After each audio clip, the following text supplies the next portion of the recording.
চুনারোলবাসী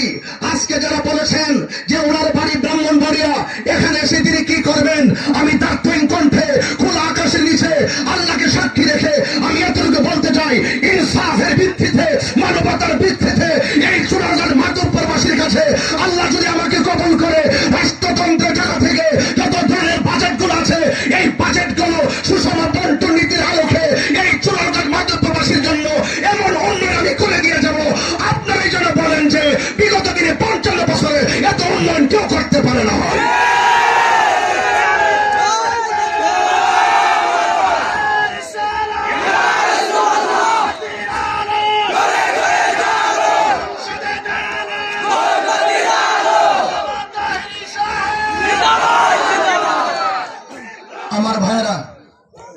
আমার ভাইয়েরা,